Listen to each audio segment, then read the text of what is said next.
Hey guys, what's going on? A Button Games here, back on Diablo 3. This is kind of another revamp of the Jade Harvester set. I'm going to kind of go over a little bit of the skill rotations since I realized I didn't really hit on that too much. A few other key items that I picked up that really helped this build out. And then in the next video, I think what I'm going to do is I'm going to try and do the set dungeon for this. Don't know how closely related it is to the skills the set even pertains to because most aren't, which is kind of frustrating. But anyways, let's get into this. So, first things first, Wormwood.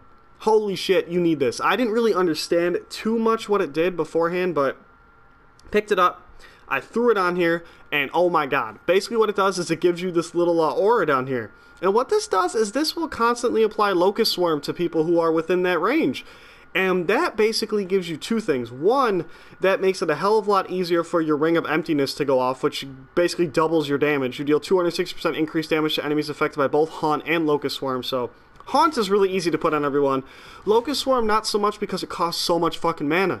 Now, the other really important thing is what that allows me to do is that allows me to put Piranhas on. And what Piranhas allows me to do is, one, I think you get a... Yeah, affected enemies take additional damage, so not only do I get a kind of a damage buff from that, and from my one passive skill, which is your Haunt, Locust Swarm, and damage application from Piranhas lasts almost forever, not only do I get a benefit from that, but Piranhas also allows me to pull people in when I have the Piranhado, and what that'll do is that I can basically pull everyone in. I can hit them all with Locust Swarm with one little tick of this thing. I can hit them all with Haunt really super easy, and then you fuck them up with Soul Harvest there. So basically that's the idea. So you want to get 10 stacks from your little Soul Harvest as fast as humanly possible, and once you get to 10 stacks, you want to just kind of spam it. And cooldown reduction really comes into play because because your Haunt and your Locust Swarm and stuff last forever, you could kind of just consume them over and over again. And if you can cast your Soul Harvest really fast, you could do 60-70 billion damage really quick, multiple times, like 3, 4, 5, 6, 7 times. And, you know, you would just do insane amounts of damage. So I can show you guys. So here we have Piranhas. Gonna pull those guys in, and then they're all dead. So basically, that's kind of what we want. I don't have 10 stacks yet, so I'm not doing nearly as much damage as I will be doing once I have 10 stacks. But the idea is kind of the same. Use Piranhas, pull people in, and then kill them all just like that. And you want to make sure that you hit them with Haunt and Locust Swarm.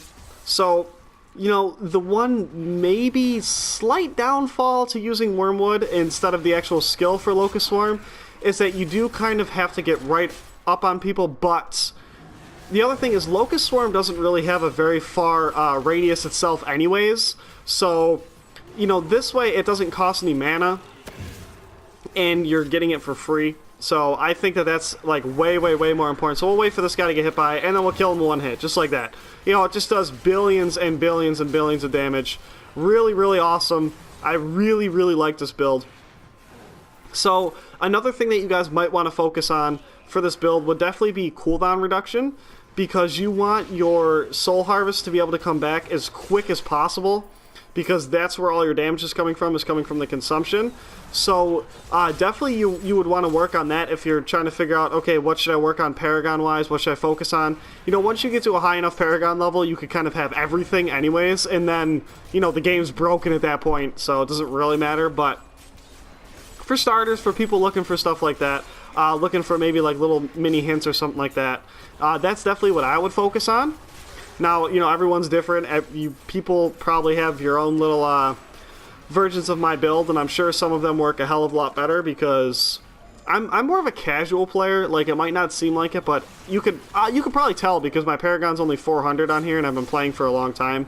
But that being said, a lot of that comes from the fact that I do play on computer, and I'm like really high Paragon level on computer. So I have just about everything maxed out for all my characters on the computer, so PlayStation was kind of a secondary platform for me to play this game, so I don't really have the motivation that I did on computer at one point to get everything back up to where it was. So, but, you know, nevertheless, I also use Hex, by the way, guys, as you see there. Not only does it increase the damage that they take from you and stuff like that, but it's also really useful because you could use it on bosses and shit, and you could prevent them from being able to use like cheap ass attacks on you and stuff like that. So I like it. It does come in handy a lot. So let's see here, what else can we do? I have Horrify. Horrify is really nice because it's going to give me my mana back, so I have Horrify with the rune on that gives you mana recovery. And basically that sometimes gets me out of a pickle where if I'm surrounded by a lot of guys I don't have any mana, I can get it all back really easy. And I can kind of like, you know, Horrify, so it kind of stuns them a little bit too. It's always nice. And of course I use Spirit Walk. Spirit Walk gets me out of things like that, which is really nice. How did that guy... Okay, I was going to say, how did that guy avoid my consumption? He didn't avoid that one. So, Spirit Walk really does get me out of some pretty hairy situations. So I would say that's almost a must if you want to live in the higher torments. Now, I'm only in like Torment 10 right now, so it's a regular rift. I'm not a high enough Paragon level to really push the greater rifts to a absurdly high level, but I think I could probably do like 65 on this guy, which I know doesn't seem like a lot because some of you guys can do 90 and 95 and stuff, but on computer with this almost exact same builds, you know, of course the stats on the items aren't going to be perfectly equivalent.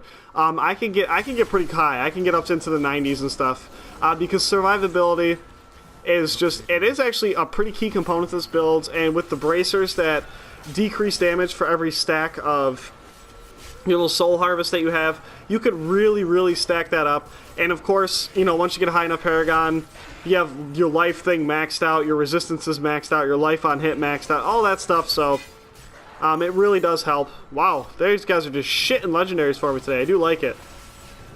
Let's go. But yeah, so Piranhas, like I said, guys, Piranhas, switch that out for Locust, or switch out Locust Swarm for Piranhas once you have Wormwood.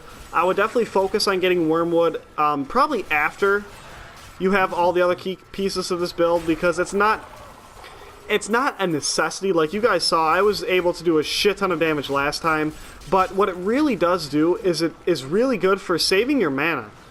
Because you don't have to constantly be spamming Locust Swarm to get your Ring of the Emptiness effects to go off, so I think as far as like mana savings goes, Wormwood is definitely like a huge component of that. And that was kind of one of the issues I was having when I was first using this build, was my mana usage was like insane. But now I'm almost always at full mana because I just have to cast Piranhas every now and then to group people together to kill them all. So that's nice. And Haunt does a really good job at spreading itself around anyway, so you don't ever really have to worry about Haunt.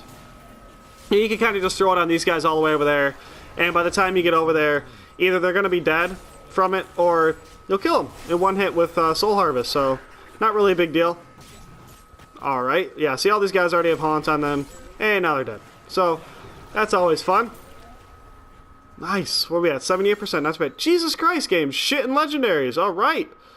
I mean, not that they're going to be very helpful at this point in the game, late game stages, but it is nice to have. Wow, 31 billion damage. Yeah, how'd that feel, sucker? 49 billion damage, I'll take it. I love that. I love how it just drops them in one hit. It's great. Works really well on bosses, too, let me tell you. You kill bosses in one hit, so that's always fun. Yep, that is true. Let's go. Not throwing fucking spear at me, bro. See ya. Yeah, you're dead. And you're dead. Where are we going? This way.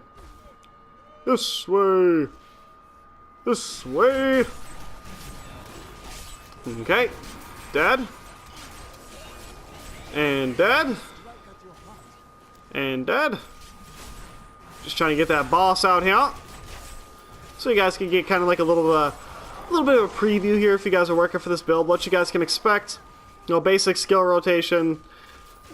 Get Haunt on everyone, get Locust Swarm on everyone, and then just use Soul Harvest as much as you have, as much as you can. Use Piranhas to kind of pull people together when you have big-ass groups of people, and you can just massacre groups of 10, 20, 30 people at once with this type of thing, so that's always really nice. Like right here, this will be nice. Pull those guys in, and dead. So, the boss will probably die a little bit too fast for you guys to see if I can actually hit him with my thing. Or actually what's going to happen is I'm going to die too fast for you guys to see anything. I think I got frozen there from one of the special guys who was still kind of tagging around. So that's no fun. I need to hit him with my frickin' Soul Harvest. There we go. Jesus Christ. I couldn't hit him with it. I couldn't get it. I was trying. Just couldn't get it for whatever reason. He was like just barely out of my range or something. So I mean it does kill him one hit, but I get fucked up. Those big guys do so much damage, and I think I was frozen from something there, so he just kind of walked up and said, hey, how you doing? He killed me, so that's always fun. I'm going to take this bad boy back to town. Oh, one thing to note, key thing that they removed from this game, the wormwood, the little ticks, even though they do count as locust swarm, they do not count towards your belt of transcendence, so it does not count as a mana spender being spent. It used to, but it was broken as all hell, so I'm kind of glad that they don't do that anymore. Now, that being said, guys, I am definitely going to leave this video here. I'm going to pick back up with the set dungeon for this. We're going to try to get mastery on that. And you guys leave your suggestions below for any other builds that you guys want to see. I do like it. I have a lot of fun doing stuff like that. So thank you guys so much. And thank you guys so much for watching. If you liked it, leave a comment below. Drop a like on the video. Subscribe if you're new and you want to see more Diablo videos, NHL videos, whatever the hell you guys want to see. Leave suggestions for any games you guys want to see me play too. Got some Guts and Glory coming back up now that they updated it. So thanks a lot. Thanks. Wow. Oh, I can talk. I'm still a little sick, I said. Thanks again, guys. Until next time, see ya.